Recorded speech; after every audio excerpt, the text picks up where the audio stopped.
E já vamos começar direto e reto. Brasil, Estados Unidos e mais 81 países anunciaram nesta segunda-feira a criação da Aliança Global contra a Fome e a Pobreza, uma força-tarefa que pretende erradicar a fome e a pobreza no mundo até 2030. A aliança foi lançada oficialmente durante o encontro de líderes do G20, que começou nesta segunda-feira no Rio de Janeiro e se propõe a elaborar e financiar políticas de combate à fome e à pobreza com modelos distintos para cada região e realidade do mundo. O grupo é formado por 81 países dos 5 continentes, 9 instituições financeiras e 31 ONGs do Brasil e do mundo, além da União Europeia e da União Africana. O Brasil e Bangladesh foram os primeiros países a aderir à aliança, da qual fazem parte também países como os Estados Unidos, Alemanha, Reino Unido, França, África do Sul e Emirados Árabes Unidos. Já vamos começar direto e reto com o nosso querido Duda Teixeira. Duda, o protocolo parece interessante, mas com tantas mudanças globais, como a futura posse do Trump pode até minar esse acordo? Ele se sustenta? Oi, Inácio, tudo bem? Boa tarde. Eu acho que o Trump realmente, a eleição do Trump vai mudar muito o mundo e fez com que essa reunião do G20 perdesse muito da importância que ela poderia ter. Agora, uma aliança global contra a fome, impacto que isso pode ter no mundo é nenhum, tá? Ou muito pouco. O Lula já tentou isso antes. Em 2003, que era o primeiro ano do primeiro mandato dele, ele falava ali que os países tinham que se reunir, fazer várias políticas. Na época ainda era moda aquele fome zero. O Lula falava de um fome zero universal, achando que uma aliança política poderia resolver o problema da fome no mundo, mas não foi isso que resolveu o problema da fome no mundo. A China, por exemplo, em 40 anos, reduziu o número de pessoas em extrema pobreza, 800 milhões de pessoas saíram da extrema pobreza. E o que fez isso não foi uma aliança global contra a fome, a China não precisou combinar nada com outros países, foi simplesmente crescimento econômico. A China adotou o capitalismo, a economia cresceu e mais pessoas conseguiram se alimentar direito. Esse Fome Zero Universal que o Lula lançou já 20 anos atrás, não teve impacto algum. E até aqui no Brasil a ideia foi abandonada. O PT achou melhor investir mais no Bolsa Família, que dava um retorno eleitoral melhor, do que nessa história do Fome Zero, que foi totalmente abandonada. E para completar também o nosso quadro, eu chamo o nosso querido Wilson Lima, diretamente de Brasília. Afinal, este é o Meio-Dia em Brasília. Wilson, boa tarde. Para você que nos acompanha nessa audiência, diretamente aqui do canal BMC News. De fato, a reunião da cúpula do G20, pelo menos nesse início, ele serviu mais para o governo Lula fazer uma propaganda da própria gestão do que necessariamente para você ter um acordo multilateral e você ter um acordo global de combate à fome. Agora há pouco, o presidente da República, o Lula, ele proclamou um discurso em que ele utilizou o tempo mais para falar bem do Fome Zero, falar bem do próprio governo, mais para encher a própria bola do que necessariamente estabelecer aí uma aliança global de combate à fome. E como falou agora há pouco o Duda, há uma possibilidade sim de que esse grupo, de que essa reunião da cúpula do G20 seja apenas letra morta. Sem a participação do Javier Milei endossando alguns acordos, essa sinalização que a Argentina dá, já dá um impacto importantíssimo nesse evento. Por quê? Porque mostra que o Brasil não consegue nem ter a liderança na América do Sul, quiçá uma aliança global. Então, Inácio, é bom a gente ficar de olho, porque, como falou agora há pouco o Duda, e reitero, a tendência é que, de fato, essa reunião da cúpula do G20 seja mais um evento, seja mais um momento de passeio de chefe de Estado do que necessariamente algo que pode contribuir para uma nova governança global. Aprofundando, já que estamos nesse debate com você e com o Duda Teixeira, já vimos imagens agora do nosso presidente Biden, do presidente Biden dos Estados Unidos, voltando da Amazônia, onde ele apresentou um pacote de ajuda, acho que, se não me falha a memória, de 50 milhões de dólares, muito menos do que o prometido inicialmente. Já começa meio esvaziado também as entregas finais desse governo. Vocês acreditam que tanto o Biden quanto o Milei, que foi recebido com certa frieza, obviamente, pelo Lula aqui no Brasil, vocês acham que esse clima de fim de feira, pode-se dizer assim, vai se sustentar pelo menos com China e algum outro parceiro estratégico para o Brasil, ou nem isso? O clima de fim de feira, Inácio, eu acho que já está dado. O Biden realmente é um pato manco, ele pode prometer pouco agora para o Fundo Amazônia. Eu tinha falado lá de 500 milhões de dólares, está falando agora de 50 milhões, mas é porque o dinheiro que ficar para ser entregue já durante a administração do Donald Trump vai ser cancelado. Então ele nem pode fazer muita coisa agora. Talvez a única coisa que ele possa fazer é o que ele fez aí quando ele estava lá na Amazônia, que é receber uma bênção ali de um índio com tênis Nike e depois se meter no meio da selva. Agora, com relação ao Milei, o Milei está aguardando só a chegada realmente do Trump. E o Milei ainda tem muita coisa para fazer, está no começo de mandato, então tem um contraste, né, nesse G20. De um lado, esses presidentes que não mandam mais, como o Olaf Scholz da Alemanha ou o Biden dos Estados Unidos, e outros que ainda têm mais tempo pela frente, como Javier Milei.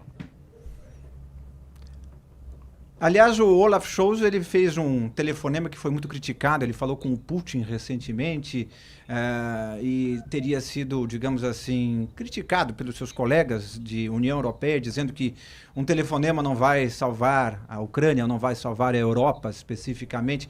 Vocês acreditam que ele também, em fim de mandato, já que ele deve ter o referendo, deve ter uma nova eleição, aliás, na Alemanha em fevereiro, pouco depois da posse do Trump, já chega também aqui apenas com um tom de despedida, ou a Alemanha ainda tem algo a acrescentar nesse G20?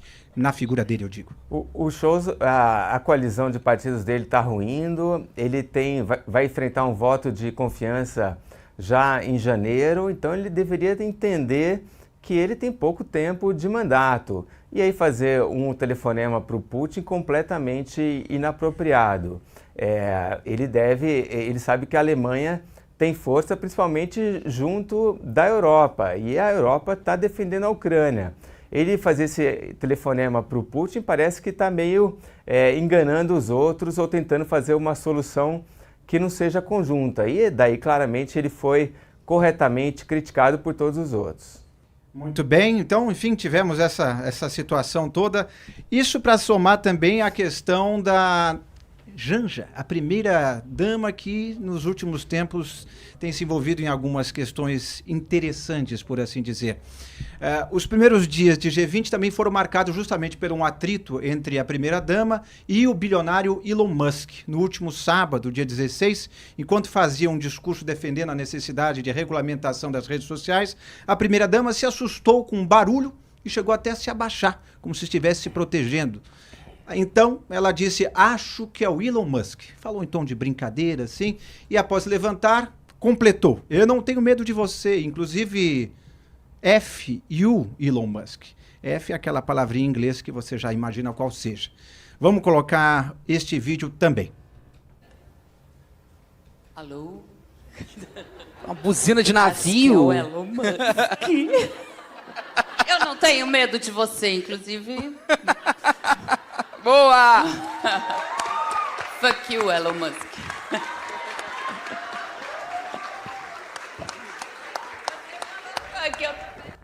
Pois é. E o bilionário, por sua vez, usou as redes sociais para se posicionar. Elon Musk se incomodou com essa questão. O que é que vocês acham dessa situação toda também, trazendo que é um desgaste desnecessário, né? O próprio Lula se manifestou. Enfim, como é que vocês veem essa situação? O Wilson quer falar? Então, deixa eu só aproveitar e trazer um bastidor sobre a questão da Janja, porque Zé Inácio e Duda e telespectador do canal BMC. Alguns auxiliares do Lula reclamaram dessa postura da Janja, por quê? Porque tirou o holofote da abertura da reunião de cúpula do G20. Qual é a avaliação ali dentro do Palácio do Planalto? É que se a primeira-dama ficasse calada, os holofotes iriam todos para ele, para Lula. E aí o que ocorreu? Nessa reunião prévia, o Palácio do Planalto passou mais tempo tendo que administrar uma crise desnecessária do que necessariamente fazendo a promoção de um evento que era há muito tempo esperado. Então você criou de fato uma situação a primeira-dama criou uma situação de constrangimento de forma absolutamente desnecessária e aí obrigou o governo Lula a correr atrás desse prejuízo. Então, esse é um problema, e isso intensificou o fogo cruzado de alguns integrantes ali do Palácio do Planalto em relação à primeira-dama. Ela já não é o ser mais benquisto aqui em Brasília. A cúpula ali do Palácio do Planalto, ministros, auxiliares do Lula, eles não gostam muito dessa intromissão excessiva da Janja. Mas o fato é que esse episódio, com possibilidades inclusive de uma crise diplomática, criou de fato aí uma antipatia ainda maior para a primeira-dama, Duda. Wilson, e acho que deixaram esse espaço também que a Janja recebeu no G20 também. É claro que a frase dela foi muito infeliz, mas ela também organizou esse G20 social, esse evento que aconteceu antes, né, do evento oficial, e que foi construído, organizado muito para promover a própria Janja. Hoje ela estava exatamente atrás do Lula, quando o Lula estava abrindo a reunião oficial do G20. Então o PT tem um plano para a Janja, ou o Lula tem um plano para a Janja, ainda que ela não tenha um único voto.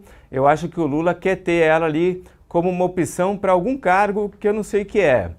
E aí realmente ofuscou o propósito do G20, se é que tinha algum propósito, porque essa história aí de aliança contra a fome, a pobreza, taxação de super rico, mudança do Conselho de Segurança, nada disso daí vai prosperar. É bem possível que a gente tenha um G20 sem uma declaração final que seja de consenso de todos os integrantes. Então corre-se o risco de que essa promoção da Janja seja o único legado desse encontro no Rio de Janeiro.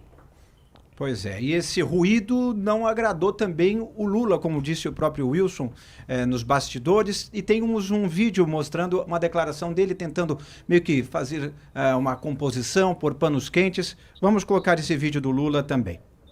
Eu queria dizer para vocês que essa é uma campanha em que a gente não tem que ofender ninguém, nós não temos que xingar ninguém, nós precisamos apenas indignar a sociedade, indignar as pessoas que conquistaram o direito de comer, que a gente tem que trazer junto essas pessoas que não têm para comer. Porque não tem nada mais triste do que uma criança levantar de manhã e não ter um café, um copo de leite e um pão com manteiga para dormir.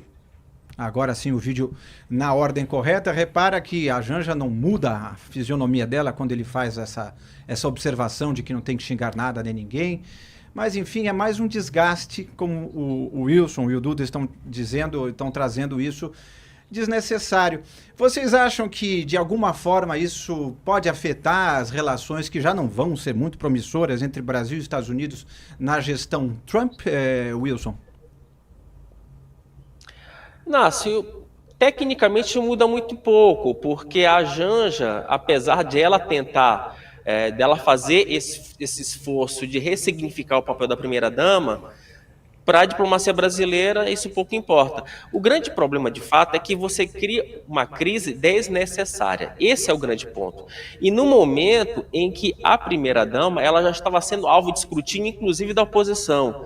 É bom lembrar que a oposição ao governo Lula tem apresentado no Congresso Nacional vários requerimentos para explicar, por exemplo, os gastos do governo federal no evento que foi chamado de Janja Palusa, quer dizer, e o poder de influência dela em estatais. Então, o fato é que nós temos aqui, como eu falei no início e reitero, o grande problema aqui, especificamente da primeira-dama, é que ela pode, de fato, ela cria uma crise desnecessária e aí entrega um problema diplomático para o governo brasileiro. Mas eu acho que, sinceramente, meu caro Renato, não vejo neste aspecto algo que possa, de fato, criar um clima de animosidade entre Brasil e Estados Unidos, por exemplo, no governo Trump. Quer dizer, isso se a primeira-dama resolver ficar um pouco mais quietinha. Muito bem. E temos um vídeo do Sanderson sobre os gastos da Janja, justamente nesse Janjapalooza e outras coisas que foram alvo de bastante polêmica na última semana. Podemos colocar esse vídeo também, por favor. E nós vimos que foram utilizados, ou estão sendo utilizados, 33 milhões de reais de dinheiro público, patrocinados 15 milhões pela Itaipu e 18 milhões pela Petrobras, para que esse evento aconteça. E um absurdo tão grande que, usando esses 33 milhões para fazer um projeto contra a fome e a pobreza. Então, utilizasse esses 33 milhões contra a fome e a pobreza, e não para fazer um festival para promover a fome e a pobreza, como eles estão fazendo. Um absurdo. Encaminhei a representação ao Tribunal de Contas da União e espero que o Tribunal de Contas, que tem instrumentos de investigação próprios para fazer a apuração em toda a sua extensão, proceda na medida da lei. Isso nós não podemos aceitar nessa altura do campeonato. O país carecendo de recursos para fazer o enfrentamento de diversos projetos, inclusive lá da destruição no Rio Grande do Sul, quando o estado inteiro nosso foi destruído praticamente pelas cheias. Inaceitável esse tipo de situação e por isso esperamos que o Tribunal de Contas proceda imediatamente. Isso tem que ser barrado logo e nós não temos o direito de permitir que dinheiro público siga para o ralo, como é o caso aqui desses 33 milhões.